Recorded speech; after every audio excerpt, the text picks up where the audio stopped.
Turning now to your community focus, the area where 195 used to stand in Providence is undergoing a slow but noticeable transformation.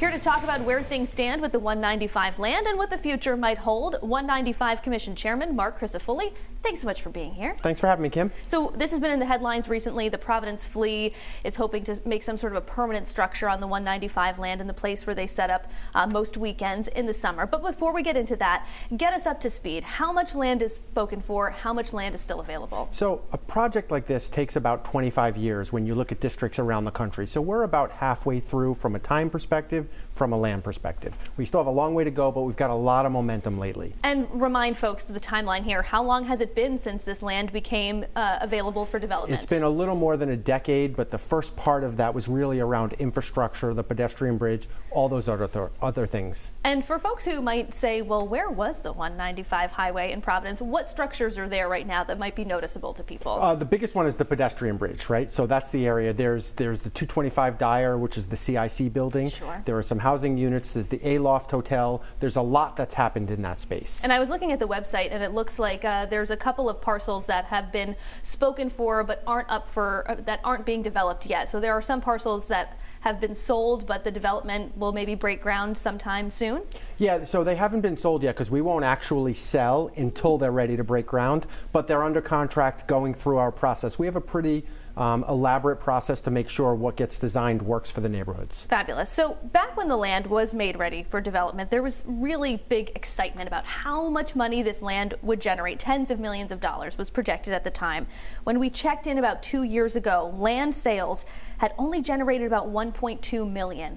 Where does that number stand right now? So we've generated significantly more than that, but we still have a long way to go. Actually, in the next month or so, there might be some more news on the bonds, so let's just stay tuned for that. But our mission is more than just land sales, it's economic development. So for example, we sold a great parcel last year for $1 to build the 200,000 square foot state health lab, which will become the anchor for life sciences. So that's not worth it in dollars. The economic development spurred by that is far more valuable to the state. So you mentioned quickly the bonds. There might be news there. Just to remind folks at home, the state took out $38 million in bonds to acquire this land. Is it frustrating, though, to see that the land sales have generated only a little over 1.2 million at last check? No. I'm very comfortable with where we are. As I said, this is a 25-year process. So if you look at anywhere, those people familiar with the Seaport, look at where that was 20 years ago when it started, and you'll see the difference. All right, so let's talk about the future a little bit here. I mentioned going on the website and looking at some of these parcels that are maybe spoken for, but shovels haven't gone in the ground yet. How different is the 195 land going to look in, say, a year from now?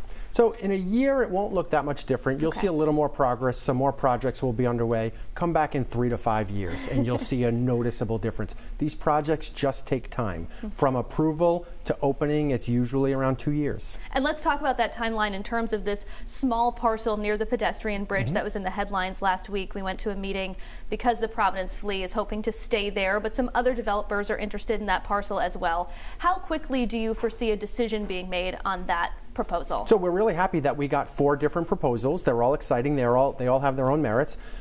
If we're done with our due diligence, we've already received a lot of community feedback. Sure.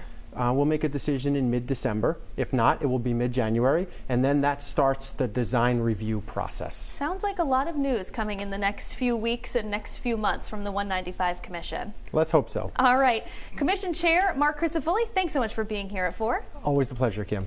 And looking ahead to tomorrow, when Kristen Adamo with the Providence Warwick Convention and Visitors Bureau will join us to talk about supporting local small businesses this holiday season and the preparations already underway for December's Army-Navy game. That's right here tomorrow in your Community Focus.